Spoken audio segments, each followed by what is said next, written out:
yo no soy practicante, soy católico porque Ya.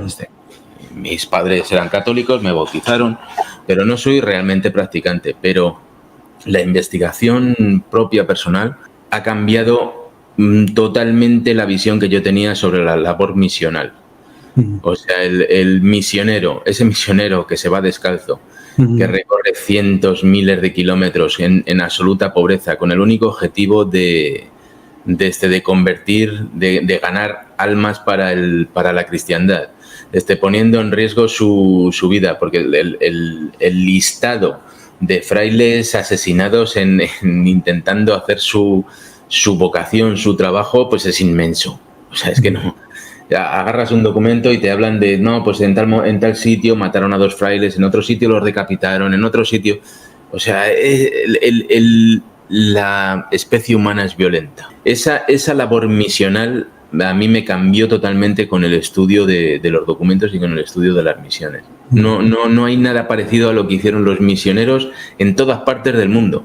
El nivel de ética, el nivel de sacrificio, el nivel es inmenso. O sea, no, y gran parte de la catolicidad que tiene ahora América se debe a la labor de estos frailes. Ni tan siquiera se debe a España, ni se debe... No, son los frailes los que ellos solos se metieron 1000 kilómetros adentro en territorio del Nuevo México, intentando convertir indios. O sea, no sé si se salvaron 1 o 2, a lo mejor, de 40 frailes que fueron para allá. O sea, yo ha cambiado mi visión. Dios les bendiga, mis hermanos. Pues en esta ocasión tengo un invitado que me hace ilusión dialogar con él. Les pongo un poquito el contexto. Días atrás, el padre Nicolás Sánchez Toledano, que muchos de ustedes conocen, yo he tenido algún par de entrevistas con él, me envió una conferencia, una ponencia grande, larga, sobre las misiones, particularmente las misiones en Texas como tal, ¿va? Y como saben, yo he profundizado bastante en la historia entre México y Estados Unidos, cuando se perdió Texas, cuando se perdieron los demás, el 51% de los territorios mexicanos, etcétera. Y se me hizo muy interesante, ¿verdad? Porque hemos escuchado muchísimo más de las misiones que tenemos acá en California, y a San Junípero Serra, del trabajo que hizo, y cómo los grupos también más radicales, pues hasta no solamente han pintado, destruido muchas de sus estatuas, etcétera. Así como también la entrevista que tengo con el padre Vicente, que es uno de los postuladores de la causa del padre Quino, que es el que hizo las cuestiones de las misiones en el norte de México, Sonora y Arizona, ¿verdad? Entonces, pero como en esa ponencia, yo soy mucho de esa tesis de mi invitado, que ahorita se los presento, de que lo que pasó en Texas no debe variar realmente mucho en lo que las demás misiones hicieron, ¿verdad? Entonces, en amor a la verdad, saben que yo me alejo de la leyenda negra y de las leyendas rosas, ¿verdad? Sino que vayamos realmente a la verdad de lo que fue principalmente la evangelización en el amplio sentido de la palabra, a través de estas misiones, ¿verdad?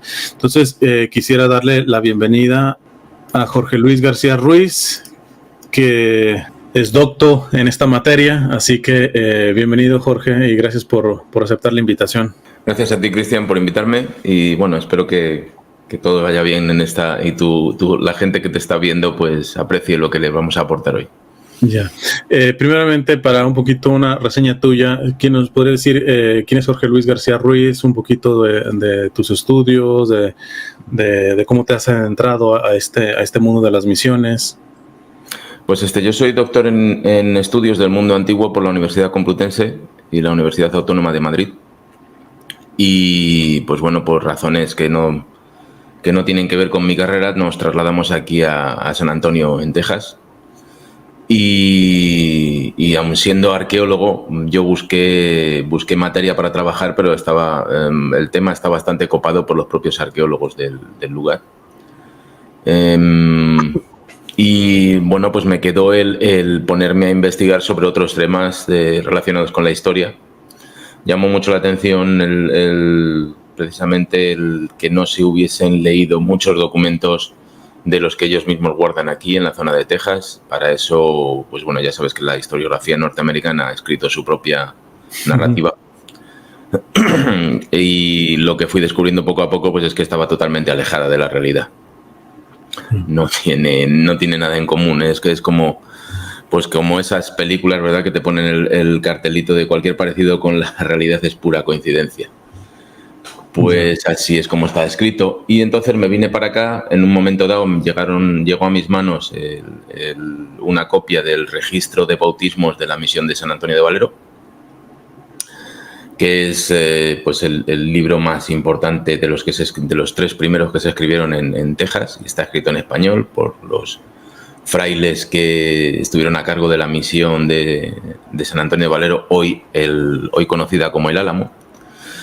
Y ese libro se escribió durante los 80 años que estuvo más o menos en funcionamiento la misión. Y bueno, pues de ahí empecé a sacar unas conclusiones que estaban totalmente en contra de lo que se estaba diciendo. Y aquí estamos hoy en día, ¿no?, con toda la investigación hecha. Es una investigación más que nada epigráfica, pero claro, es que la transcripción exacta de estos 3 libros, Bautismos, Entierros y Matrimonios, en el cruce de datos, si haces una base de datos, en el cruce de datos, pues aporta unas pruebas históricas de cuál fue la vida en la misión de San Antonio de Valero. Teniendo en cuenta que esta misión es un poco la más importante de las 5 que se establecieron en Texas, y que hay otras investigaciones y otros lo que he estado investigando sobre otras misiones, incluso en Filipinas, en la zona de Filipinas, pues es plenamente coincidente, ¿no? Entonces, esto da que pensar únicamente por lo menos en el tema franciscano, en la orden franciscana. En el tema jesuita cambia un poquito porque era otra forma de ver la religión, otra forma de ver la actividad misional, cambia un poco con respecto a la franciscana. Pero lo que es en las misiones franciscanas, yo no tengo ninguna duda, como apuntabas, de que las misiones en California tenían la misma función que las que tenían los hermanos aquí en la zona de Texas. De hecho, pues, hace 3 años estuve recorriendo todas estas misiones, las misiones de California. Las recorrí desde arriba del todo, desde la primera, que ya es de zona mexicana, de época mexicana, y llegué hasta San Diego, que es la última que está. Y luego pues di un repaso también a las de Arizona, a las misiones de Arizona. Y este año, precisamente, el año pasado y este año, pues he estado dando una vuelta por las que ya las conocía anteriormente, pero he estado dando una vuelta también por las de Nuevo México. Ya.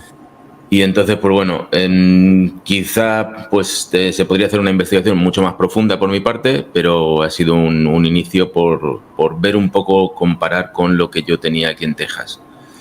Nunca puedes poner en investigación, nunca puedes poner la mano en el fuego, pero sí puedo decir que el sistema es el mismo en el tema franciscano, y todas las conclusiones que yo tengo sacadas de aquí, de San Antonio de Valero, se pueden extrapolar tranquilamente a las misiones californianas. Perfecto. Quisiera comenzar con una cuestión que a mí me interesó, no solamente por el ámbito histórico, sino por el ámbito propio en el que me muevo, yo como un misionero, de evangelización, porque en la ponencia que me mandó el padre Nicolás, tuya, das un dato que desmonta como los extremos. ¿A qué me refiero?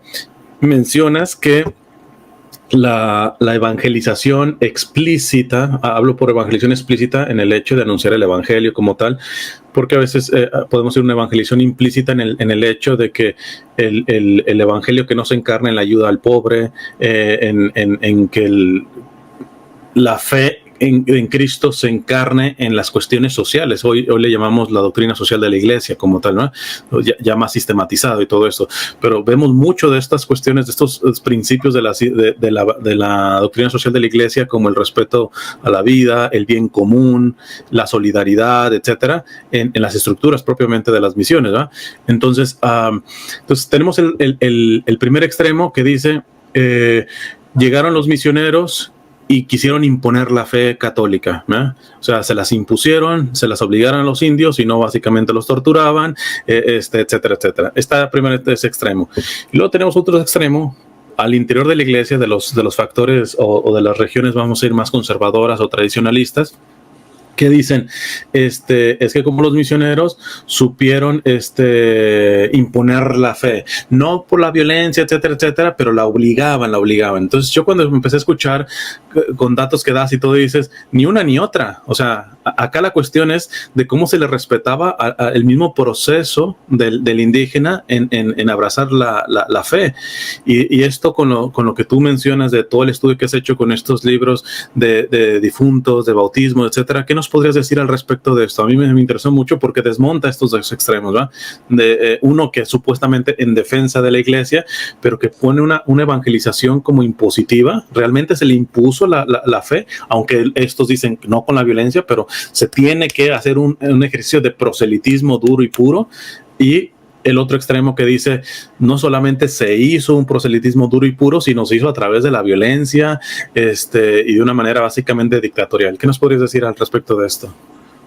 Bueno, la verdad es que cuando el tema aquí que tenemos es que las misiones, por ejemplo, las de Texas y las de California, que son incluso posteriores, las de la Alta California, no las de la Baja California, pero las de Alta California son posteriores incluso a las de Texas. El tema que tenemos pues es que ya se producen unos 200, incluso más de 200 años después de la conquista de México.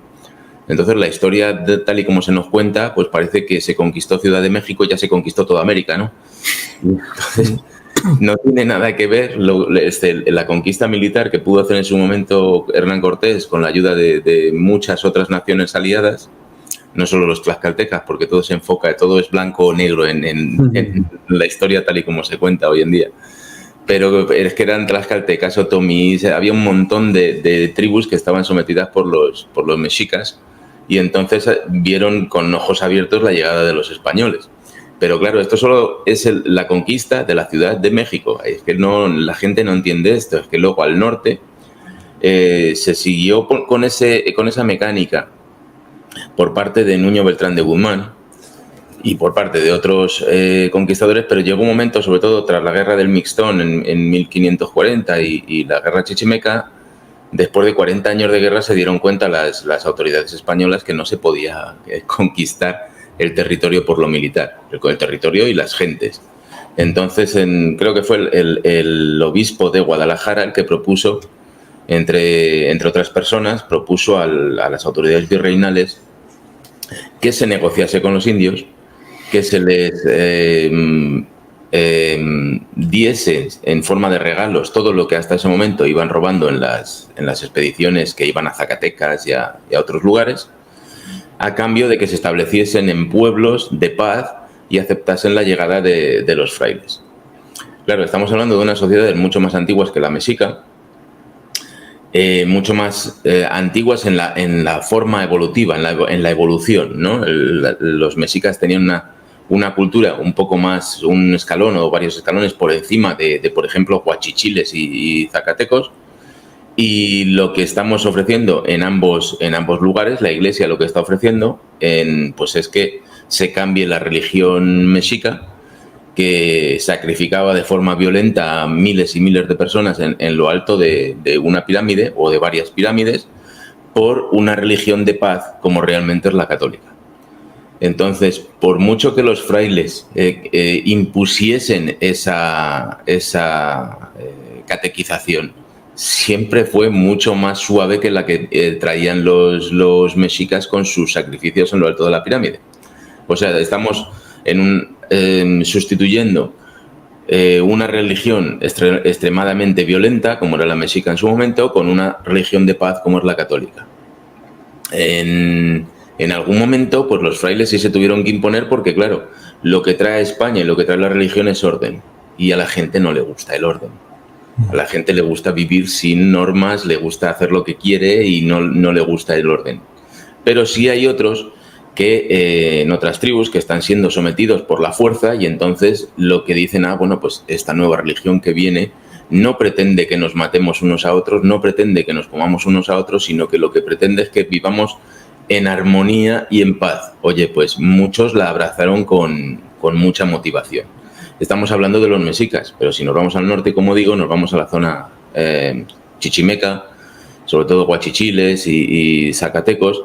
Estos literalmente ya no de forma ritual, pero se estaban comiendo unos a otros. Entonces, lo que propone la religión es decir, bueno, pues ha venido un fraile, ha venido un hombre santo, en cierto modo parecido a los mismos chamanes que ellos tenían, y lo único que están haciendo es sustituyéndole una fe por otra fe, ¿no? Y este hombre santo está diciendo cosas que realmente tienen mucho sentido, ¿no? Que son básicamente por los 10 mandamientos que nos ofrece la religión, ¿no? La religión cristiana, la religión católica.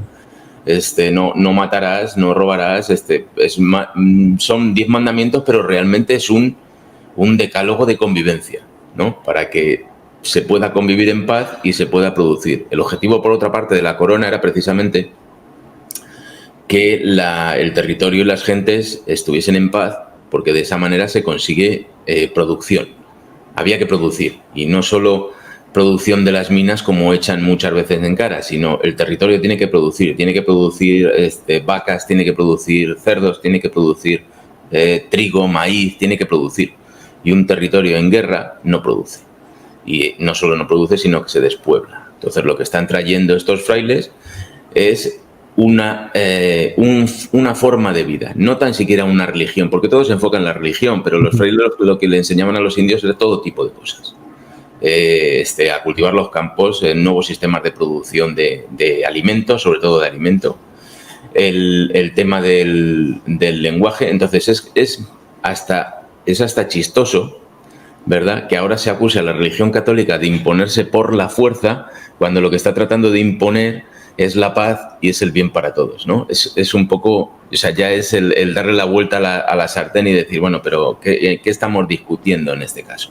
Las excepciones que les ha habido, había pues algún fraile era un poco más estricto de lo que eran los otros, esos son excepciones. La generalidad es que el sistema misional funcionó muy bien, la mayoría de las veces no se hacían las cosas por la fuerza, y sobre todo porque está demostrado que en la mayoría de las misiones había un fraile cuando lo había, porque había veces que no había fraile, y entonces lo que se producía eran las visitas, lo que se llaman visitas. Entonces, un fraile se encarga de un territorio que contiene varias misiones o varios pueblos de indios, y lo que hace es cada día visita uno de ellos a la semana, y lo que hace es preguntar a la población, bueno, ¿qué necesitáis? ¿Estáis bien? Les imparte misa y se va. Entonces, en una población que no tiene un control estricto por parte de una fuerza militar o sea, harían falta 20 frailes en cada misión y 200 soldados para imponer por la fuerza la religión católica. En un sistema en el que precisamente un solo fraile no está presente, sino que está haciendo visitas un día semanal, ¿cómo vas a imponer por la fuerza una conversión? Esto es imposible. Y luego, por otra parte, lo que han revelado los documentos con los que yo trabajo, de la misión de San Antonio de Valero, es que se producía cuando los indios llegaban a una misión, se bautizaba casi inmediatamente, a los niños pequeños. ¿Por qué? Porque los indios recibían las epidemias de todo tipo, sarampión, viruelas, y los más afectados siempre eran los niños. Eran los que menos defensas tenían, los que más fácil morían. Y tú sabes, pues bueno, que es que si te mueres y no estás bautizado, pues vas a un lugar que no era el deseado por los frailes. Entonces lo que se hacía era, sin catequizar, era bautizar a los niños. Pero esos documentos me están diciendo que los padres de esos niños, algunos han sido bautizados después de 8 años viviendo en la misión. O sea, han estado viviendo 8 años como gentiles, como indios gentiles, en la misión, y al cabo de 8 años se han bautizado. O sea, eso está muy lejos de ser una conversión forzada. Una conversión forzada, pues en cuanto llegan a la misión, bautizas a todo el mundo. Y luego, pues, ya veremos, ¿no? En este caso, no. En este caso, lo que se hacen en las misiones es catequizar los frailes, y no solo catequizar. En catequizar viene también, pues, en muchos casos, la lengua, viene también las artes. Al cabo de un tiempo, lo que queda en las misiones está hecho todo por los indios, pero no tenían conocimiento previo. Entonces eso es un conocimiento que les aportan los frailes. Y cuando digo los frailes, estoy hablando en general, porque estoy diciendo que había un solo fraile por misión. Entonces, un solo fraile por misión, por mucho que quiera, no puede imponer cosas por la fuerza. Claro. En el caso, por ejemplo, del bautismo, simplemente se reducía al reconocimiento religioso de la persona o tenía implicaciones, vamos a decir, a nivel civil, social, el hecho de que un indio estuviera bautizado. Lo digo porque evidentemente una de las cuestiones de la leyenda negra es los españoles veían a los indígenas como una especie de casi humano, pero no totalmente humano, como que si no tuvieran alma, etcétera. Entonces, pero bueno, si no tuvieran alma y todo esto, en el momento de que es el bautismo, yo nomás hablo a nivel teológico, los hace lo que lo da el bautismo, hijos de Dios, hermanos de Jesucristo, templos del Espíritu Santo, miembros de la iglesia y herederos del cielo. Hombre, si el católico cree que eso da el bautismo, pero no sé si le podemos agregar algo más. ¿El indígena recibía algo al ser bautizado a nivel civil, social? Sí, recibía digamos, como hoy en día aquí en Estados Unidos tenemos la ciudadanía norteamericana, ¿verdad? Que implica multitud de cosas. Pues en ese momento lo que recibían los indios era la nacionalidad, la ciudadanía española, que en ese momento era el imperio dominante. Entonces lo que no se puede hacer es estar juzgando los hechos del pasado con nuestros ojos actuales y decir, bueno, que en el pasado esto no era nada, y sin embargo es el mismo procedimiento que ahora utilizan los Estados Unidos para convertirte en ciudadano. Es que ya llega un punto en el que el indigenismo y lo que no es el indigenismo está en unas tesis que no tienen ningún sentido. Por supuesto, recibían en los libros de bautismo de la misión de San Antonio de Valero, y como digo, pues son iguales que los que hay en todas partes. Lo que hacen es recibir el nombre español, en la inmensa mayoría de los casos, el nombre español que ellos deseaban, porque ese nombre lo recibían después de ya llevar un tiempo viviendo en la misión. Entonces, al igual que cualquier cristiano, recibe el nombre o los padres deciden un nombre para su hijo dependiendo de las relaciones que ellos tengan con otras personas. Pues si tienes a un Carlos, por ejemplo, que es amigo tuyo y al que le quieres mucho, pues lo más probable es que a tu hijo le pongas Carlos. Pues y entonces los mismos indios viviendo en la misión, pues a lo mejor tenían una buena relación con el padre o con otro indio ya bautizado o con el soldado de la misión, que muchas veces pasaba. Y entonces decían, no, yo quiero ese nombre, yo quiero el nombre de esta persona. Entonces, en la inmensa mayoría de los casos, ellos elegían el nombre español del santoral que ellos querían.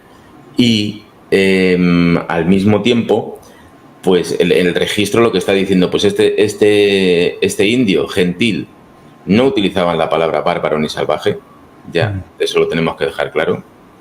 Ya lo adelanto porque es una pregunta que me hacen siempre, ¿no? Yeah.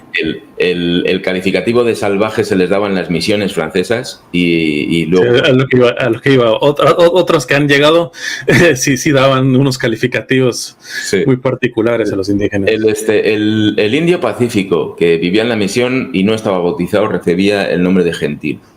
Eso está en todos los documentos.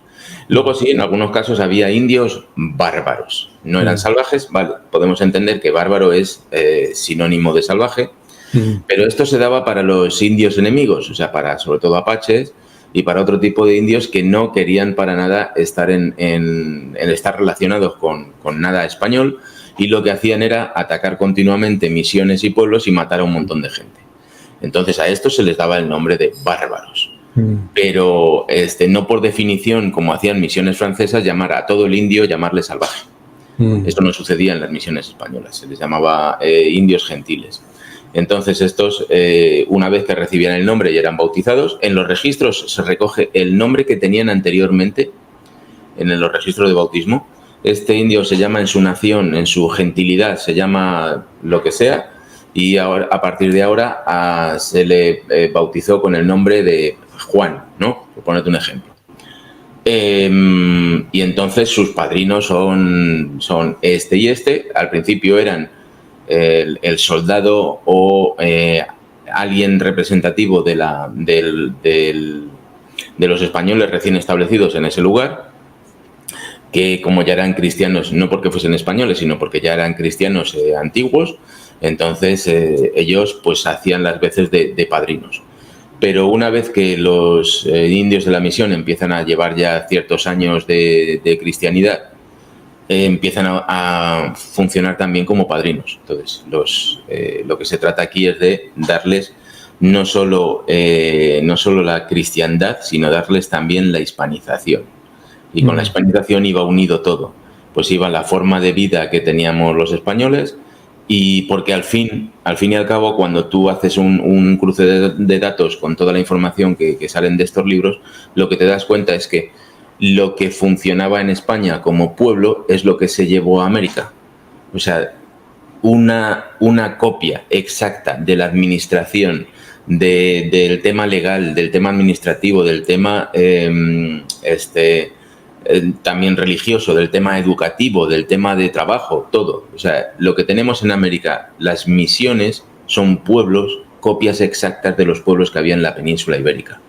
Y entonces los mismos indios eligen a sus alcaldes, eligen al alguacil, al fiscal, o sea, toda la corporación municipal, gobernadores y regidores, es como funcionan las misiones. Entonces, con esa cristianización, con ese bautismo, no solo se recibía a Dios, se recibía todo el paquete de hispanización. Y con todos sus derechos, evidentemente, que es la pregunta que me habías hecho al principio. No, por supuesto que ya desde Isabel la Católica, y no digo ya después de la controversia que se llevó en España entre distintos teólogos, se llegó a la conclusión de que evidentemente los indios tenían alma y eran en derechos iguales a los españoles. Y además, para garantizar esto, se les establecieron tribunales específicos para ellos, para que no se menoscabados en sus derechos, y en muchos casos, incluso y eso sale también en estos libros de registro, en muchos casos se ve que hay una discriminación positiva para los indios. O sea, tenían incluso más derechos que los propios españoles, ya fuesen de donde fuesen, de la península o de América. Ya. En el caso, por ejemplo, de la misma organización, sacando conclusiones, si ya estás mencionando de que a veces había un fraile, militarmente, pues básicamente España no tenía el número de miembros o de militares como para poder imponer ni la fe ni nada en el sentido estricto de la palabra, o sea, ante las grandes poblaciones indígenas y todo, pues se presupone que los cargos al interior de la misión sean de cuestiones de seguridad, sociales, básicamente cualquier cargo organizativo dentro de la misión corría por los propios indígenas ahí, ¿no? O ¿cómo lo manejaban? No, se organizaban, además eran cargos electos. Entonces... electos por la propia gente de la misión. Claro, ¿no? Lo que se trataba es de que, a ver si la gente, porque es que hay mucha gente muy malintencionada que tergiversa todo esto, pero lo que se trataba básicamente es que los grupos indios viviesen en paz. O sea, que no tuviesen razones para sublevarse, y que es que en cada sublevación de esto pues se mataba una cantidad de gente, pero enorme, ¿no? Cada vez que se sublevaban, mataban a todo el que tuviesen a mano y se iban al monte, se metían en el monte a vivir en el monte. Y entonces la fuerza presidial, ya unida en ese momento, de, quién sabe, 12, 14, 20 soldados, con su capitán, tenía que ir a ese monte a buscar a los indios y a tratar siempre de paz que volviesen al pueblo. Porque esa población, el poblar ese territorio, el poblar la Nueva Vizcaya, había costado 50 años, por poner un ejemplo, ¿no? Entonces, si se sublevaban los indios, mataban a todo lo que tuviese relación con españoles, y los que no morían, pues asustados se iban del territorio. Volver a repoblar ese territorio costaba pues otros 50 años. Y eso era algo que la corona no quería ni se podía permitir. Entonces, lo que muestran los documentos, y no solo los de las misiones, los que he ido investigando para otras publicaciones que he hecho, pues era eso, que muchas veces se perdonaba cualquier tipo de asesinatos que hubiesen cometido. En algunos casos, si había una sublevación así en plan general, que normalmente era promovida por no por el jefe de la nación, sino por alguno de sus chamanes y otros guerreros, pues entonces lo que se pedía en esa pacificación de ese pueblo pues era llegar y decir, entregarnos únicamente al chamán y a los 3 responsables de este desaguisado y los vamos a castigar y vamos a mantener al resto de la población, porque lo que se trataba era de pacificar por todos los medios. Entonces, lo que se hacía era que ellos tuviesen democráticamente capacidad de elegir a sus líderes, no eran líderes impuestos, porque si imponías un líder que no era del gusto de estos indios, pues era una razón para que ellos se fuesen al monte, ¿no? Entonces ellos elegían a sus líderes, lo que se les enseñaba era que había distintas funciones dentro de la misión que había que cumplir, pues el fiscal, por ejemplo, se encargaba de los números de la misión, y se encargaba también de llevar, es curioso, de llevar a los niños a la escuela. Entonces los niños tenían que estar escolarizados, como en cualquier sistema un poquito serio. Eso tiene un paralelismo hoy en día con los Estados Unidos, cuando tienes los distritos escolares con 200 autobuses amarillos que se recorren millas y millas porque hay un niño allí perdido en un rancho que tiene que ir a la escuela. Entonces, eso era el objetivo del fiscal, por poner un ejemplo. Después tenemos, había un gobernador, porque las misiones normalmente incluían no solo una nación, sino eran 2 o 3 naciones de indios. Cuando digo naciones, pues, es lo que se entiende por tribus, ¿no? Pero ellos las llamaban naciones. Entonces, se incluyen a 3 o 4 naciones, por poner un ejemplo, y entonces había un gobernador que gobernaba sobre toda la misión, pero luego cada nación elegía un alcalde.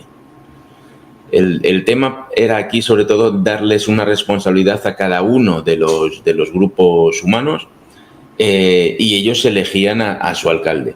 Y luego había cargos como los regidores, y los regidores pues son los councilmen y los concejales que hay en cualquier ayuntamiento español o norteamericano. Después había alguacil.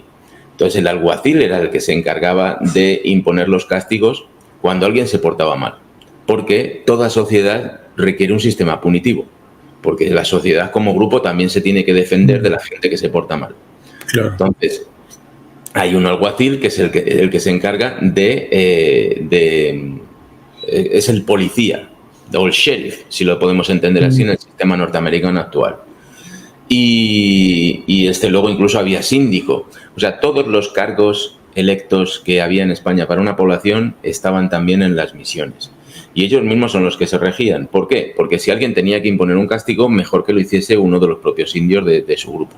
Y no un español, que entonces se vería como algo ajeno que te está imponiendo un castigo que, pues ya sabemos cómo funcionan las masas.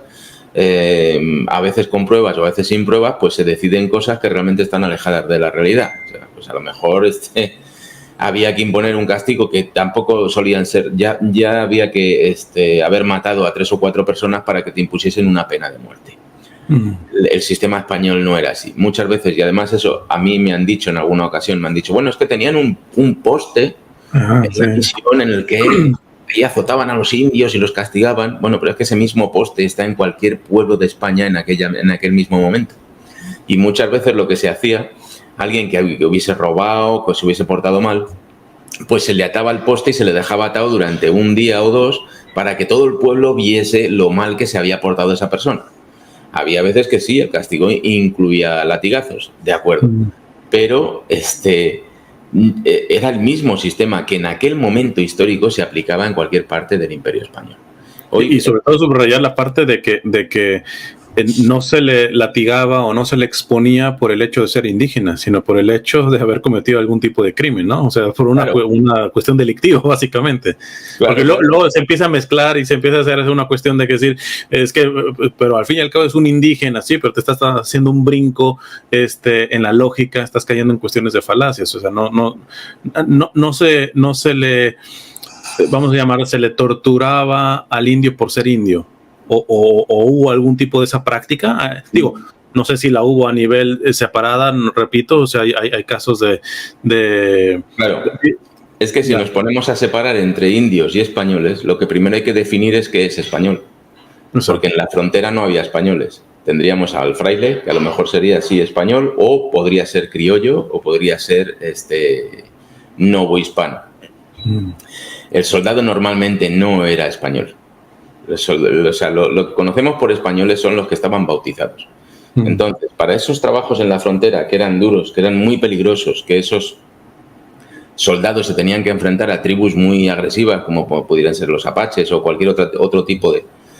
Para esos, quien aceptaba la recluta, quien se metía en el ejército, en ese ejército español de soldados presidiales, quien se metía muchas veces eran indios hispanizados, indios cristianizados, y eran mestizos.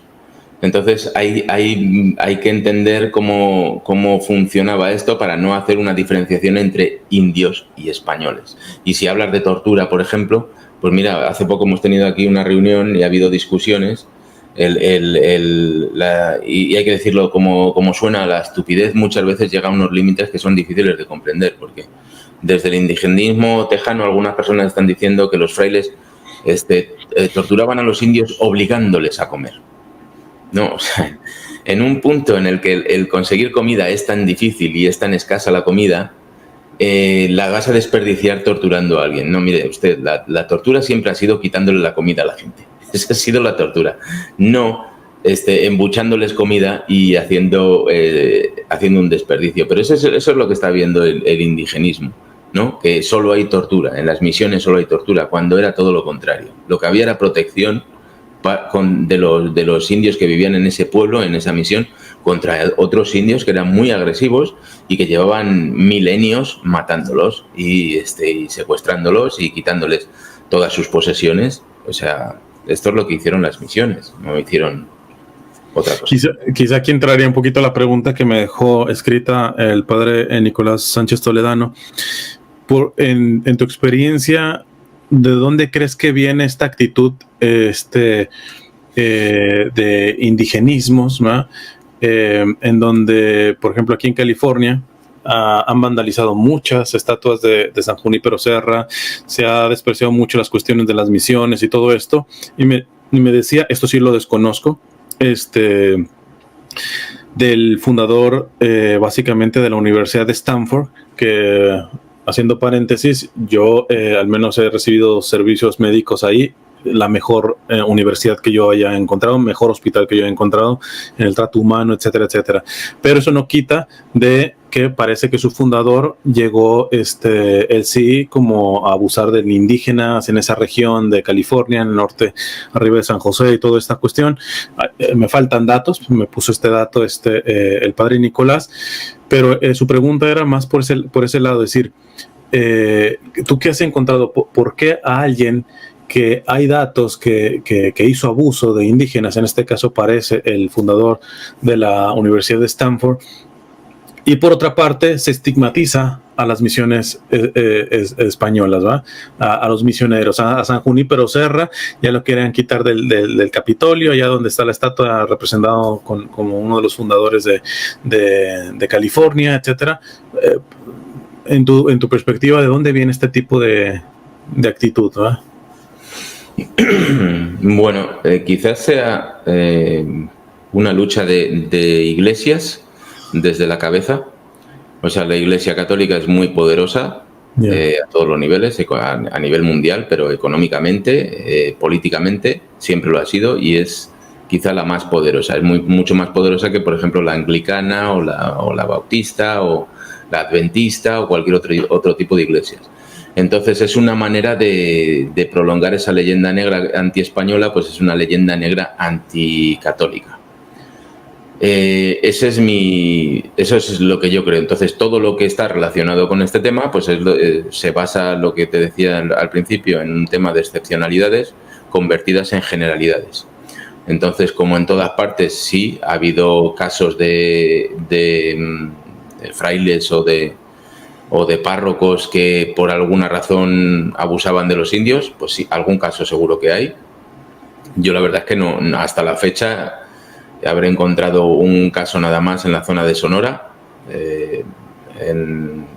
y el fraile, pues fíjate si se enfadaron los indios, que lo pagó con su vida.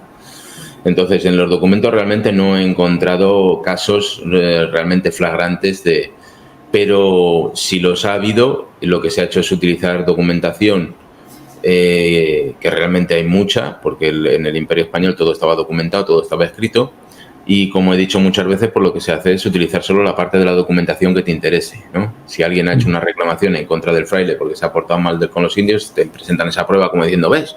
Todas, absolutamente todas las misiones y toda la religión y todo esto estaban haciendo esto.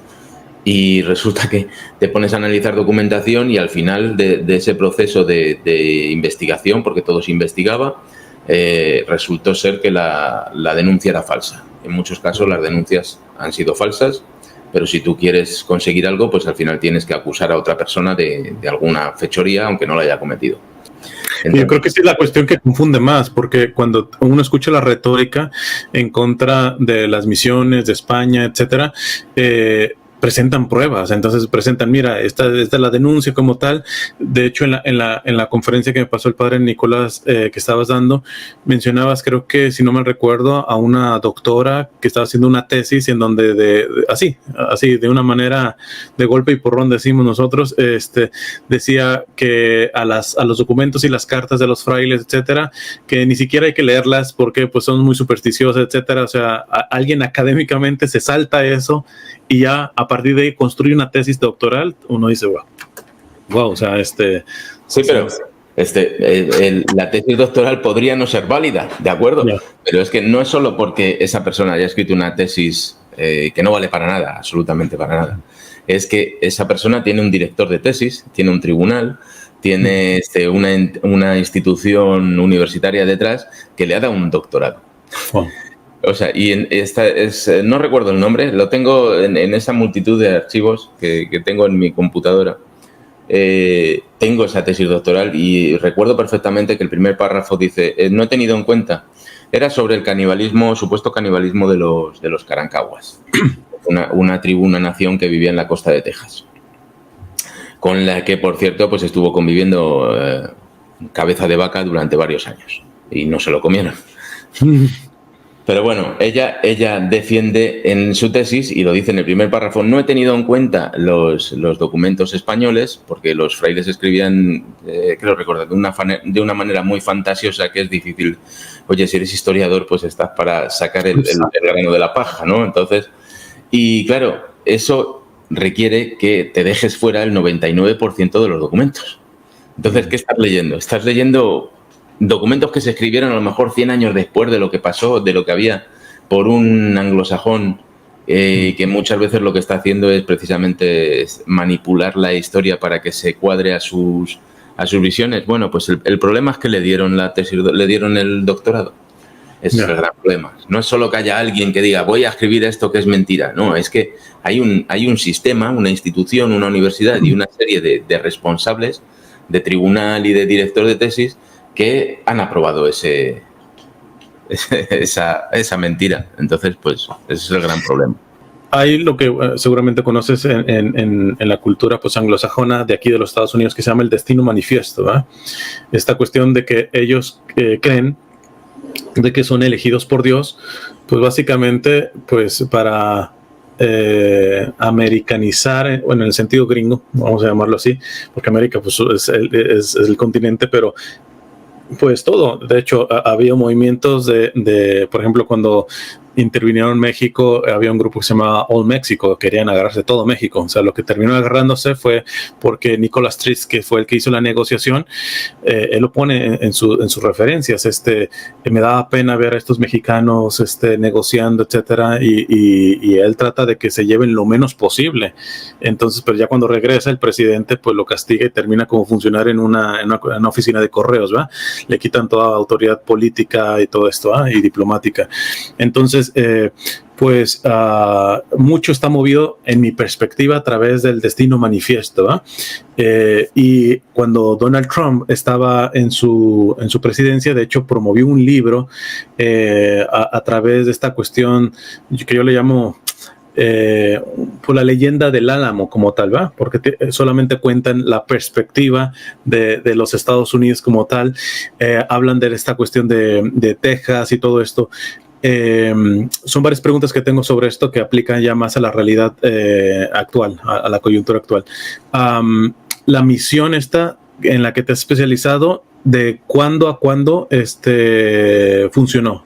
O sea, ¿cuál fue el rango de tiempo que funcionó? ¿Cuánto duraba? Porque a mí me interesa mucho la historia de las relaciones entre Estados Unidos y México. Entonces, por ejemplo, en el caso de Texas, cuando poco antes de independizarse y todo esto, pues evidentemente en México en ese momento, la Nueva España, eran territorios pues que básicamente, el conocimiento que yo tengo, pues no en demasiado poblados, como en el caso ya más céntrico de México. Entonces eran territorios grandísimos y que la corona española dijo, bueno, vamos a poblarlo y vamos a tratar. Y entonces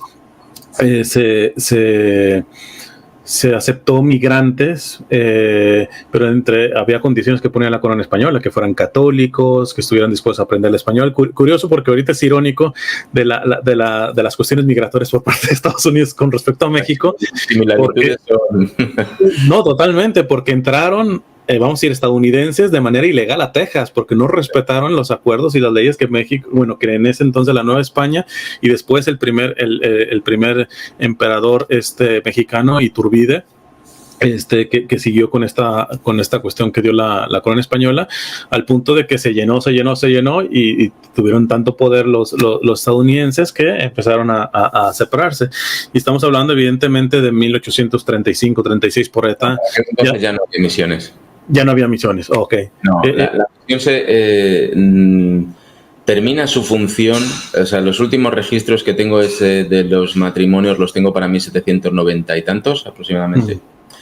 Unos pocos años después se seculariza todas las misiones. Se establece incluso la compañía volante del Álamo de Parras, se establece en la misión de San Antonio de Valero. Pues ya es un edificio que está casi vacío y ahí se establece porque todavía existen las viviendas de los indios. Los indios, una vez que se cristianizan y llevan un tiempo ya, ellos deciden si quieren permanecer en la misión o se van a vivir fuera a la ciudad. Y entonces ahí quedan unos cuartos vacíos, unas casas vacías, y lo que se hacen es dárselas por ejemplo, a viudas con hijos, se les dan esas casas para que puedan vivir ahí, y luego se establecen los soldados de una compañía volante. Es que hay que entender una diferencia básica. O sea, la conquista española lo que quiere es tener un territorio poblado, pero la conquista norteamericana lo que quiere es tener un territorio vacío. Entonces el destino manifiesto lo que les dice, estos territorios que están vacíos porque aquí no hay nadie, porque los indios para ellos no eran nadie, en cambio para los españoles sí eran personas con alma, a las que había que convertir al catolicismo. O sea, son dos visiones totalmente distintas. Sí, totalmente. Entonces, ese destino manifiesto lo que hace es que se vayan desde el este hasta el oeste y lleguen hasta California. Entonces, quien realmente hace el genocidio, ese genocidio que se acusa a España de realizar en los indios, quien lo hace, ese genocidio se hace en la segunda mitad del siglo XIX. Y ya no había ni británicos, por supuesto, no había españoles, no había franceses, ya eran todos americanos los que cometen el genocidio, y lo cometen con las barras y las estrellas. Eso hay que dejárselo claro. ¿Por qué los Estados Unidos se quedan solo con el 51% del territorio mexicano? Porque lo que se quedan es el territorio más despoblado, en el que los pocos indios que hay los pueden aniquilar, se quedan con los territorios, pero de ahí para abajo, del Río Grande o del desierto de Arizona hacia abajo, lo que tenemos es una población indígena, mestiza, y que primero va a dar problemas para su conquista, y segundo, son gentes con las que te tienes que hacer cargo y no son deseables para tu modelo de blanco. Que de hecho eso me pareció inteligente por parte de Nicolás Triss, el que vino a hacer la negociación para el acuerdo del final de la guerra. Hablo ya del 45, cuando se llevan el 51%, ya Texas estaba agarrado, pero básicamente Nicolás Triss le decía al presidente, no le conviene agarrar todo el territorio, ¿qué va a hacer con tanto católico? Si acá en la ciudad, en Puebla, entonces dice, va a ser imposible cambiar a esta gente, etcétera, todo está ya muy organizado. Entonces pero él quería territorio, y a Nicolás Triss trato de que fuera lo menos invasivo posible, pero luego uno, pues evidentemente ve ciertas cuestiones que no, o sea, el problema cuando se incita a la guerra era porque supuestamente la frontera en el río Nueces y no en el río Bravo, como es realmente, al revés, era en el río Nueces y no hasta el río Bravo. Entonces ahí se cruza un militar estadounidense. Evidentemente México reacciona, lo mata y muy descaradamente el presidente dice: han matado sangre inocente en esto, y entonces ahí se empieza. Pero el primer ataque, esto estábamos hablando en Texas, y el primer ataque va a California. ¿Qué tiene que ver una con otra cosa? Querían el territorio porque desde hace mucho tiempo los Estados Unidos quería esa franja del Pacífico. De todas maneras, como te digo, se quedaron con el territorio más despoblado, no se quedaron con el territorio más poblado. Y sobre todo, pues mira, en el último censo que hizo el gobierno mexicano en 1833, me parece que fue, de aquí en Texas, daba unos números que eran muy parecidos a los que tenía cuando era parte de la Nueva España, parte de español, ¿no? Con bandera española, que eran aproximadamente unos 3.000 habitantes cristianos, de los que de origen blanco pues habría 30 o 40, no había más, y el resto eran todo indios cristianizados y mestizos. Y seguían sobre el territorio, seguían todas las tribus que ya estaban cuando los españoles entran con los misioneros, ¿no? En 1700 aproximadamente, a los inicios del 1700, estaban todos ellos. En el 1845, estamos hablando de solamente 12 años después, hay un censo de los Estados Unidos, del ejército de los Estados Unidos, que refleja la presencia de 430.000 blancos procedentes de Centro Europa, sobre todo, no solo británicos, porque la gente se cree que son británicos, pero no, son sobre todo alemanes y polacos y todo, irlandeses. O sea, había de todo, pero principalmente alemanes. Y 180.000 esclavos negros. O sea, en solo 10 años la invasión fue brutal. Sí. Acabaron absolutamente, no solo con los indios que hubiese, sino también con los recursos. Hay zonas de Texas en las que se ha replantado con pinos traídos de California, el pino de la ceniza, o el pino del incienso, no recuerdo cuál es el nombre exacto, porque toda la vegetación habían acabado con ella, absolutamente. Habían contaminado los ríos, habían acabado con los indios, habían acabado con todo. Entonces, claro... no por nada, me imagino que sabes del batallón de San Patricio. O sea, sí. Cuando se vino la guerra, pues evidentemente estos alemanes, polacos, católicos que veían que estaban saboteando las mismas iglesias, abusando de monjas, etcétera, todo esto, y pelearon en favor de México. O sea, se desertaron del ejército estadounidense y pelearon en favor de México, ¿eh? Que luego yo creo que la nación México, que básicamente está muy influenciada en los gobiernos ya del México ya más independiente por la masonería, etcétera, no es tan agradecida con estos irlandeses y alemanes que pelearon en favor de México. Y también México tiene bastante mitificada su historia, ¿va? Y básicamente, bueno, para nada más un botón, el presidente que tenemos, o sea, la manera de cómo habla de España, de toda esta cuestión de la colonia, pues habla de que ahí hay una infección que me parece que es un resultado también de este destino manifiesto. ¿Por qué? Porque las logias masónicas vinieron prácticamente de los Estados Unidos, ¿verdad? O sea, vinieron y se infiltraron para acá. Entonces, este pensamiento anti-español, anti-iglesia católica, entonces, y que me parece que de manera convenenciera agarran hoy la facción de los indígenas y agarran el indigenismo, porque más que porque creen en el indígena, porque es una facción para seguir alimentando esta leyenda negra.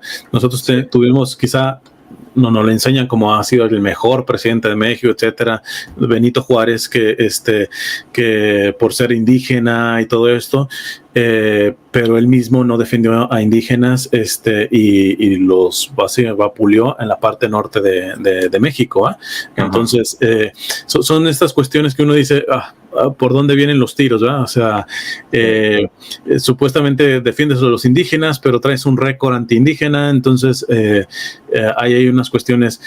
Quisiera, entonces, y una cosita más con lo que tú mencionabas, de que de esto que parece risible, de que los franciscanos básicamente explotaban a los indígenas para enriquecerse, cuando ellos básicamente son hijos de San Francisco de Asís, o sea, el que se casó con la dama pobreza, él decía. Y se me viene a la mente Fray Toribio de Benavente, Motolinía, que le llamaban, porque su Motolinía viene del náhuatl, que es Motolinqui, que significa el más pobre, o sea, y ese apodo se lo pusieron los propios indígenas, o sea, para que los indígenas vieran a un fraile más pobres que ellos, eso dice mucho, o sea, entonces, la verdad que da pena. También ay, se me va el nombre de este fraile que estuvo para allá, para Texas, creo que no sé si para San Antonio, pero estuvo en Querétaro e incluso hizo viajes a Costa Rica, y lo hacía caminando. Margil de Jesús. Sí, Fray Margil, ya. Tremendo, porque los mismos indígenas se impresionaban todos los recorridos que hacía caminando y descalzo. Entonces, el fraile. Entonces, son esas cuestiones en donde yo lo tomo hasta por mi parte, porque, no sé, en ciertas austeridades que intento tener, a veces la gente se sorprende y digo, no, los verdaderamente que se rajaban la vida eran los primeros misioneros. Fray Junípero Serra, cuando llegó a Veracruz, le dijeron que se fuera con los carros, etcétera, y se quiso ir a pie con sus compañeros, le picó un animal en uno de los pies que le hizo una llaga que nunca le cerró, y así caminó 52,000 kilómetros. Todo lo que hizo aquí en California lo hizo caminando con una llaga que nunca le cerró.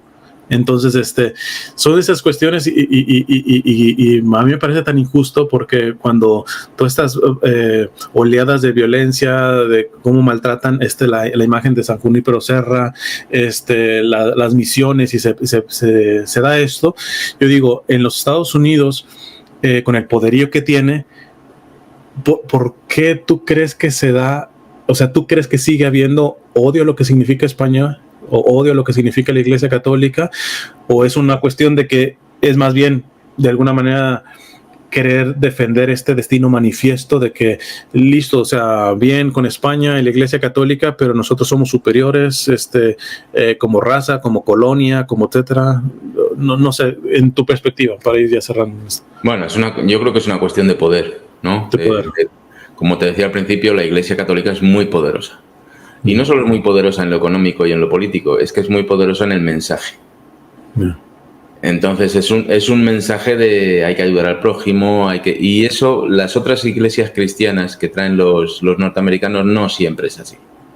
Porque ahí tenemos, aquí precisamente a la vuelta de la esquina tengo una parroquia.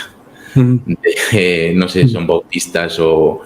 en el que, o sea, el beneficio económico es brutal. O sea, es una empresa tremenda en la que los que van a esa iglesia están aportando dinero, y entonces están continuamente construyendo. O sea, y poco más lejos hay otra que se llama CBC. Entonces, el catolicismo que trae, pues bueno, con el esfuerzo de todos vamos a construir un edificio humilde, y entonces ahí vamos a ver si nos viene un párroco y nos da misa los domingos, y nos van a pasarle el cestillo y vamos a poner un dolarito, vamos a poner. En cambio, estos que vienen con el afán mercantilista de las nuevas iglesias. Esto es lo que vemos los programas de televisión, de religión, estos que hablan así con mucho aspaviento, y entonces es una lucha de poder. Y entonces estas nuevas iglesias lo que quieren es quitarle no solo el poder político y económico, que es menos porque el que realmente tiene el poder económico son ellos, pero lo que quieren es quitarle el poder moral, que no haya feligreses, ¿no? en el catolicismo. Y están viendo que desde el sur está subiendo mucha gente, tanto a California como a otros, como aquí a Texas, está subiendo mucho mexicano que realmente es católico. Y es una lucha por el feligrés. Yo creo que este es básicamente el por qué se está aplicando tanto estrés ahora mismo contra Fray Junípero Serra y contra los misioneros españoles. Por otra parte, es que el gobierno federal, como tú sabes, pues está metiendo mucho dinero en el indigenismo.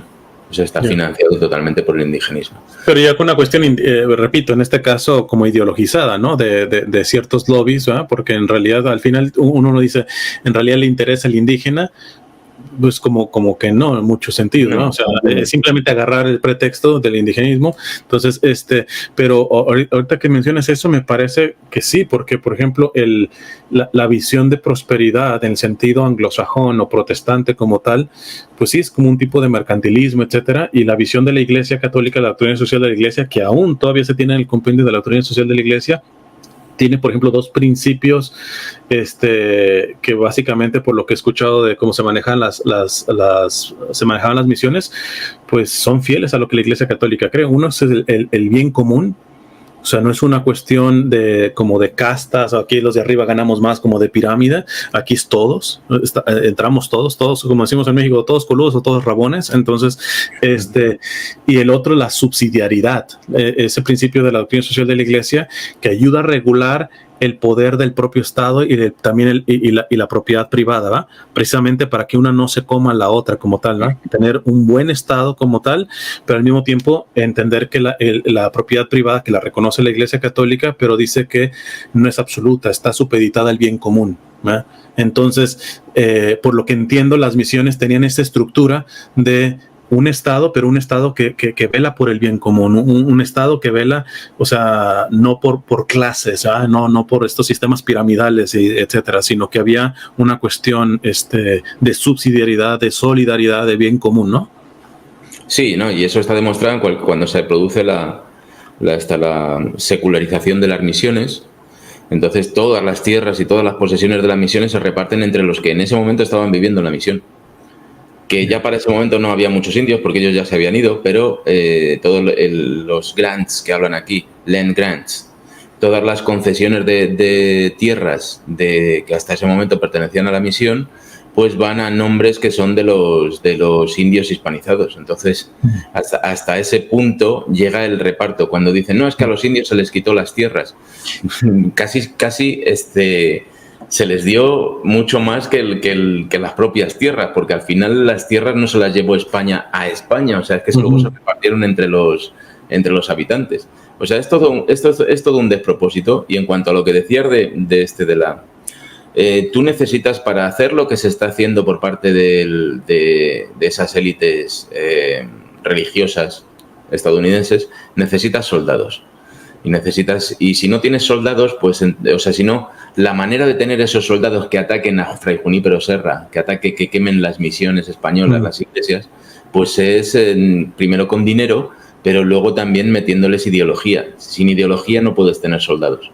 Entonces, esa lucha de poder que hay ahora mismo entre diferentes religiones, pues está utilizando mucho la leyenda negra, diciendo, no, pues el cristianismo es malo, es retrógrado, cuando en muchos casos estaba precisamente mucho más avanzado de lo que ellos están proponiendo hoy en día, ¿no? Claro. Porque es como están funcionando aquí. O sea, lo que necesitas es gente que no piense, que sean acólitos tuyos, que estén totalmente imbuidos de la ideología que tú les estás imponiendo, que es una ideología de enfrentamiento, de guerra contra los malos católicos. Y en cambio, pues ese es el problema del catolicismo. No está respondiendo.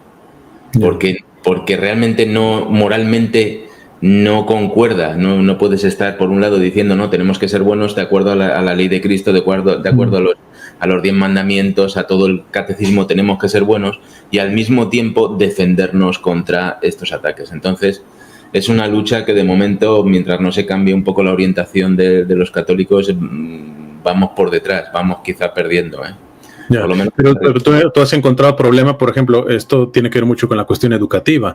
Por ejemplo, tú has tratado de entrar a la cuestión del debate a nivel universitario, en cuanto a las publicaciones. ¿Qué ambiente has encontrado acá en Estados Unidos? Porque la cuestión está, es decir, esto evidentemente con información, con debate serio, académico, etcétera, pues se puede ir abriendo espacio, más allá de lo que pueda decir quizá el obispo o un sacerdote o un párroco, lo que sea. Entonces, pero en tu experiencia, ¿tú crees que en los Estados Unidos hay esa apertura como para el debate académico respecto a este tipo de cosas? No, realmente para nada. Vamos en contra. Yo llevo aquí 10 años peleando. La semana pasada precisamente tuve una conferencia en la que esperaba mucho más enfrentamiento del que luego tuve, porque esperaba precisamente a todos estos indigenistas que me apareciesen en la conferencia. No vinieron ninguno. porque de la manera en que yo he elegido la forma de hacer mi trabajo es solo con documentos y con la verdad. Entonces, cuando tengo que decir, no, este español fue malo, pues lo digo. O sea, no tengo ni... Claro. Y eso, después de 10 años, muy poquito a poco me va abriendo un poquito pero en cuanto nos metemos en el tema universitario aquí en los Estados Unidos, no, es todo lo contrario. O sea, la leyenda negra a todos los niveles, no solo contra España, sino contra la religión, contra el catolicismo, está absolutamente desbocada. Claro. Ya. Sobre todo en ese grupo arriba de la pirámide que escribe la narrativa, porque el resto, la gente que tenemos por la calle, son mucho más comprensivos y mucho más abiertos que el que está arriba mandando a esos soldados que acaben con el catolicismo, ¿no? Ellos son mucho más comprensivos y sobre todo, fíjate, los que no tienen tantas raíces hispanas.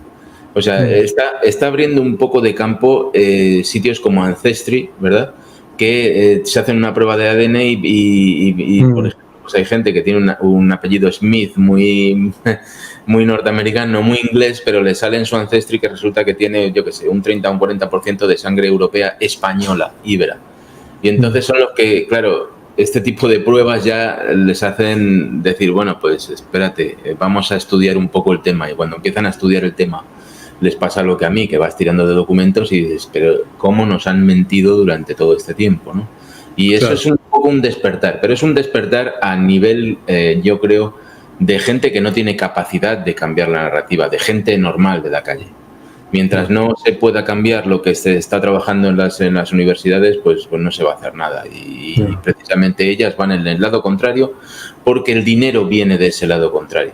La financiación federal es tremenda y entonces hay una lluvia de dinero, una lluvia de millones absolutamente, no solo en las universidades, sino también en lo que siempre se ha conocido como las reservas indias, ¿no? Entonces, y por eso hago esta entrevista, porque creo que, al menos desde mi trinchera, más en la cuestión de la evangelización, yo me he confrontado, por ejemplo, acá en California hay ya se mudó a Arizona, pero era un predicador católico muy famoso, etcétera, que era muy pro todas estas cuestiones patrióticas.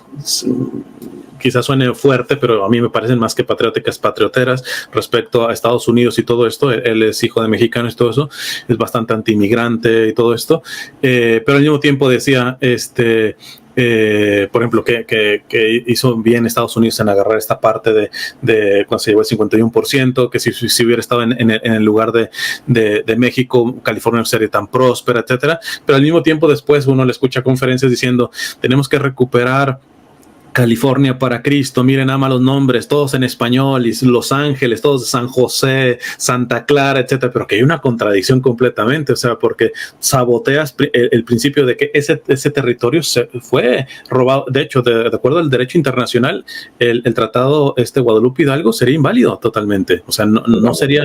No, o sea, no. Entonces, Donald Trump quitó varios tratados, etcétera, y yo un poco decía, ojalá que trate el de Guadalupe Hidalgo. No, evidentemente es una cosa que no van a revisar. Pero pero a mí me gustaría terminar entonces con esta cuestión. Lo pongo como una cuestión de contraste, ¿verdad? El expresidente de Uruguay, Pepe Mujica, que sabemos que es ateo, tendiendo al socialismo y todo esto, pero él que dice que él cree en la gran patria, en el sentido de todos los pueblos hispanoamericanos, y dice, y aunque soy ateo, tengo que reconocer que porque quiero a todos nuestros pueblos, tengo que reconocer que son dos elementos que nos unen de identidad. El idioma, el español, y lo que nos viene de España, y la fe católica. Entonces, si lo está diciendo un ateo y de corte más socialista como tal, él dice, porque esa es la identidad. Cuando yo he estudiado, por ejemplo, la relación entre México y Estados Unidos en tiempos de la persecución de los católicos, hubo una guerra cristera, se le llama así, que yo lo tuve que investigar hasta en mi adolescencia, porque no está en la historia, no está en los libros de textos de México, ¿no? Entonces es una cuestión como que no hubiera pasado. Estados Unidos metió mucho la mano y cuando vieron que no pudieron, entonces empezaron con la infiltración de sectas. ¿Por qué? Porque es bien interesante que está bien declarado, es decir, para poder agarrar los territorios, o sea, pues pura cuestión de poder, tenemos que afectar la cuestión de la fe. O sea, porque estos pueblos hispanoamericanos hasta físicamente se parecen todos. O sea, uno va como lo que decías, o sea, tú ves el centro, no sé, de un pueblito en México y luego vas a España. O sea, tú ves esta cuestión que es una cosa que no podemos separar en cuanto a nuestra identidad española y nuestra fe católica. Entonces yo sí invito, y es por eso que quise invitarte, a que cada quien haga sus estudios y que cada quien investigue, que enamora la verdad, que al menos como en mi caso yo me deslindo de leyendas negras, leyendas rosas, precisamente tratar de buscar la verdad y uno verdaderamente puede ser libre ahí. Y entre ello, con esto termino, quien se quiera formar, ¿cómo puede acceder a lo que tú ya has hecho? Tus estudios, tienes libros, que nos pudieras decir un poquito por si alguien quiere. No sé si se ve. Todos estos son los libros que tengo publicados hasta la fecha. Este que ves aquí, pues es el libro de registro de las misiones. Lo que pasa es que este es un libro más para académicos, porque es una copia exacta del libro original. Entonces aquí están registrados hasta la última coma de los libros que escribieron los frailes. Lo que tengo pendiente, ahora mismo estoy con una segunda edición de este otro libro que explica la conquista poblacional que se hizo por parte de España desde Ciudad de México al norte, ¿no? Y ahora pues estoy trabajando en la segunda edición de este libro, ampliada, y también estoy trabajando en el segundo volumen, porque este va hasta 1700 y hay que explicar pues precisamente todo lo de las misiones de Texas y toda la conquista poblacional. Entonces este libro quizás es un poco más para leer y este es más para académicos, pero tengo el proyecto de toda esta información que tengo recogida en base de datos, toda la información, cada dato que hay en estos 3 libros, ¿verdad? Este es el segundo, que es el de entierros, y este es el tercero, que es el de matrimonios. Entonces, cada una de estos registros está volcado en una base de datos que es la que está dándome todas estas conclusiones que he compartido contigo hoy aquí. Entonces, eso requiere de un libro análisis sobre las misiones. Ese libro, lo que, claro, quizás suene prepotente si lo digo yo de mi obra, pero es que es un libro que va a cambiar absolutamente la historia. La cambia en cuanto a narrativa, que la cambie de forma efectiva en escuelas y en lo que de eso depende ya de los lectores y depende de lo que se quiera apoyar ese libro análisis, porque ese libro análisis es el que está desvelando qué es lo que pasó en las misiones realmente. Pero claro, esto requiere, como he hecho yo. Yo no soy practicante, soy católico porque mis padres eran católicos, me bautizaron, pero no soy realmente practicante. Pero la investigación propia, personal, es lo que ha cambiado mi idea totalmente acerca de, más que de la Iglesia Católica como institución, que más o menos, pues lo que te digo, sigue siendo la institución más poderosa del planeta ahora mismo, pero ha cambiado totalmente la visión que yo tenía sobre la labor misional.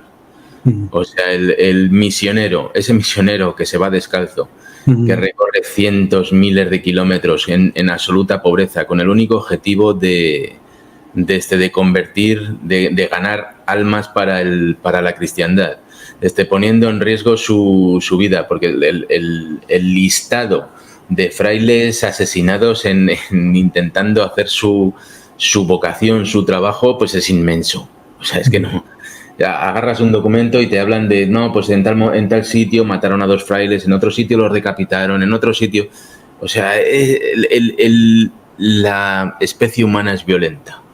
Y sobre todo cuando te están tratando de imponer una nueva visión, ¿no? Es muy violenta y acaba con las vidas de cualquiera. Y esa labor misional a mí me cambió totalmente con el estudio de los documentos y con el estudio de las misiones. O sea, no hay parangón. No hay nada parecido a lo que hicieron los misioneros en todas partes del mundo. No sé, porque no he estudiado otras religiones, aunque sean cristianas, pero lo que es, sobre todo los franciscanos, es algo que bueno, o sea, no el nivel de épica, el nivel de sacrificio, el nivel es inmenso. O sea, no, y gran parte de la catolicidad que tiene ahora América se debe a la labor de estos frailes.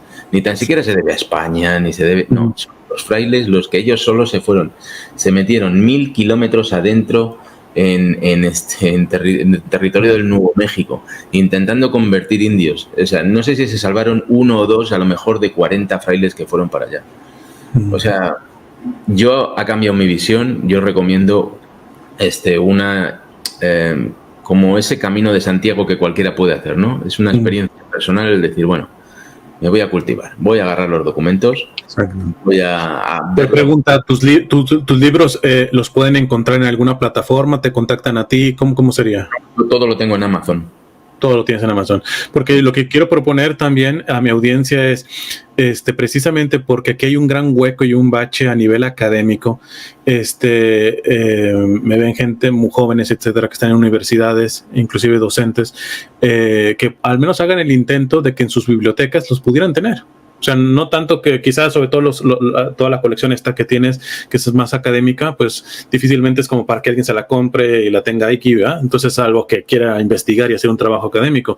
Pero yo creo que mínimo el hacer el ejercicio de que se pueda tener en la biblioteca. Sí. Y a partir de ahí, quién sabe qué puede salir. Yo tenía esa expectativa, que las universidades pues fuesen las primeras que comprasen, pero no hay muchas. O sea, las que lo han comprado son porque ya es una recomendación de aquí y de allí. Oye, ya no es porque sea el libro está saliendo más o menos a coste, ya no es porque sea mi trabajo, pero es que es una herramienta fundamental para cualquier investigador que quiera atacar el tema de las misiones. O sea, es la prueba viva de que se ha mentido absolutamente con las misiones. Porque, claro, ¿cómo explicar muchas cosas de que se están hablando ahora, de la esclavitud de los indios, como te decía, y sin embargo no había frailes? ¿Cómo explicas las conversiones forzadas si están bautizando a los padres 8 años después de vivir en la misión? O sea, es que todo es tremendo. Yo los más... la mayor cantidad de libros que he vendido pues son precisamente a los descendientes de los que de alguna forma, sabes que aquí en la genealogía es muy fuerte en Estados Unidos, la genealogía. En mi caso no, porque vengo de Europa y no nos ha importado mucho la genealogía nunca, pero para el norteamericano el encontrar sus raíces, de dónde le vienen, pues precisamente sí se están vendiendo juegos completos de los 3 libros para gente que no es académica, pero que se ve representada con esos registros. Pues mira, este es mi 8º tatarabuelo y yo vengo de aquí y está aquí en este registro, y les hace una ilusión enorme. Pero es lamentable que yo, hasta en España, en la Biblioteca Nacional, que les doné 3 libros, les doné un juego, me pusieron en duda que los libros fuesen buenos para estar en la Biblioteca Nacional. No. Pues, es que ya llega un momento que dices, bueno, pues yo he hecho lo que he podido, porque este trabajo yo lo he hecho por la gente. No lo he hecho y a mí me ha venido muy bien, porque claro, toda esta repercusión que estoy consiguiendo ahora, pues lo estoy consiguiendo de este trabajo que hice, pero yo básicamente lo hacía por la gente, porque aquí en la zona en la que me muevo, en San Antonio, ya había gente que me decía, no, pues mis padres estuvieron en la misión y esos documentos no nos dejan verlos. Yo les decía, no los puedes ver porque están a punto de destruirse, entonces no puedes verlos. Y entonces sentí la necesidad de decir, esto hay que pasarlo a un libro y dárselo como oro en paño, ¿no? Aquí tienes el libro de tus ancestros. Y lo hice con ese afán. Ahora, claro, lo que ocurre es que las conclusiones, como venimos diciendo todo el programa, las conclusiones que he sacado de ese estudio, pues ya te digo que si se quiere, van a cambiar la historia, pero hay que querer. Claro. Hay que querer. Porque sí, claro, está aquí Jorge García haciendo un libro análisis, pero luego ese libro no se lee, claro, pues no vamos a ningún sitio. Y fíjate que es que no es ya una cuestión de hacer dinero, no, es decir, mira, que lo pidan en tu biblioteca de la universidad, en tu biblioteca pública, y tú vas y lo sacas gratis. O sea, no es una cuestión económica, es que son cosas que realmente hay que leer e investigar. Y sobre todo, por lo que le he recomendado hace un momento a tus oyentes, pues es que hagan su propia investigación, como yo he hecho. Un cuaderno en blanco y venga, vamos a empezar desde cero, porque vamos a poner como a los burritos que se les ponían las orejeras aquí, y no nos olvidamos de la corrupción académica que hemos tenido hasta ahora y empezamos a hacer, y verán como ese camino, esa experiencia, ese camino de Santiago que van a seguir les va a llevar a un sitio muy especial. Yeah. No, pues ahí está la invitación. Yo creo que en la descripción les voy a dejar tiene también Jorge un canal de YouTube donde sube varias de sus ponencias para que puedan irse formando y pues bueno, busquen también voy a tratar de buscar los enlaces para Amazon para que los puedan tener y ya queda que queden las personas. Te agradezco muchísimo el tiempo que nos has dado y sobre todo esto último que me parece que muy honesto porque vamos, haciendo como una mezcla de lo que se ha dicho y esto último que dices de que sin ser tú un católico practicante, el hecho de profundizar en la historia, de ver el trabajo de los misioneros, pues te hace encontrar un valor que hoy dentro y fuera de la iglesia a veces se ensucia o se pisotea, porque yo creo que esa es la postura de realmente buscar la verdad, ¿eh? y que la verdad nos vaya conduciendo. Pero lo que decía, mezclando con lo que hemos hablado, es de que el que tú te digas que un católico no practicante, para uno de esos misioneros no le escandalizaría. Y te permitiría, de esa fe católica no practicante, que esperarte 8 años o más años para si tú, por tu propia experiencia, empiezas a practicar esa fe. Es decir, que todo se viene a juego, ¿eh? Tú vas descubriendo a nuestros antepasados en este sentido, españoles, sobre todo misioneros, pero al mismo tiempo estos buenos misioneros no son a veces ni la pizca de lo que desafortunadamente hoy tiene el evangelizador, que se ha parecido quizá más al aspecto proselitista protestante como tal, que a estos misioneros que veían el hecho de traer la fe, pero en una dimensión completa, integral, de bien común, de subsidiariedad, de respeto a tu proceso para que te bautizaras, etcétera. O sea, de esa manera católica. De hecho, católico significa universal, ¿verdad? Entonces, y que lamentablemente, tengo que decir, desde mi propia experiencia, mucho del evangelizador consagrado o laico, no le llegamos ni a los talones a estos grandes misioneros españoles. Yo a veces le digo a la gente que al menos hablo por ser mexicano y por todo el tiempo que he estado acá. Yo creo que en Estados Unidos, que yo creo que todavía los evangelizadores seguimos viviendo desde las rentas de esos primeros evangelizadores. Sí. Porque realmente lo que ellos pusieron con su vida, con su sangre, o sea, las cartas, una vez me impresionó una carta del prior de los franciscanos de allá de España, cómo manda a estos misioneros y tal cual les dice, y sepan lo que ha tenido sentido si sus vidas, dice, sea que llegan con los indígenas o sea que se los coma un león en la selva, dice, ustedes están dando la vida. Entonces, esa dimensión de que ahora el evangelizador pone tantos peros económicos, si le pagan los viáticos o no le pagan los viáticos cuando uno va a un lado, estos descalzos, estos dando la vida. Entonces, creo que me interesa la parte histórica, pero tu trabajo también, que lo sepas, nos ayuda mucho en la cuestión de la revisión de la evangelización, ¿no?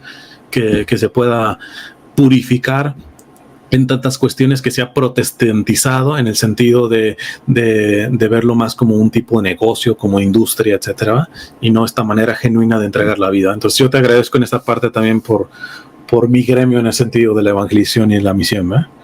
No, yo fíjate que sigo sin practicar. No es para estar orgulloso, pero sí lo que ha cambiado en mí ha sido el respeto. Yeah. El respeto a toda esa labor, el trabajo de todos esos soldados de Dios.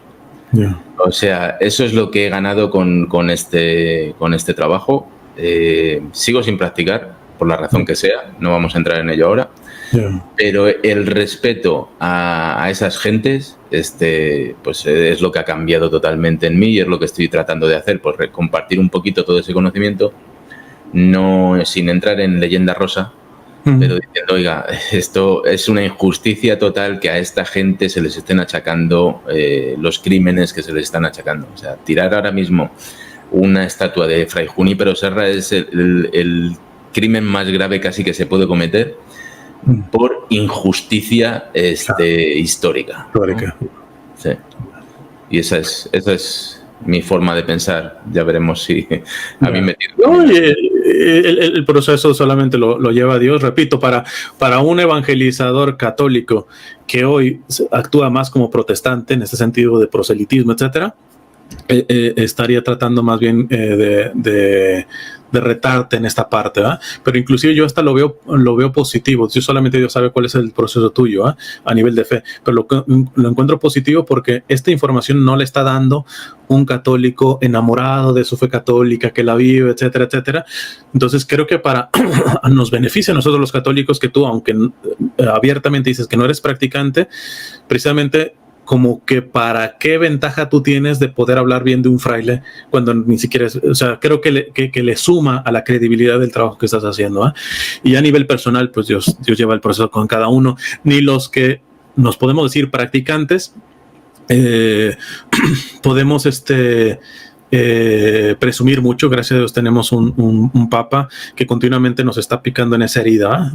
Por mucho tiempo los católicos practicantes casi nos creemos la cuarta persona de la Santísima Trinidad, y a veces vemos desde de reojo al no creyente o al católico no tan católico, etcétera, porque yo estoy en la pirámide, etcétera, y básicamente en vez de evangelizar hacemos una contrapublicidad de la propia fe, ¿verdad?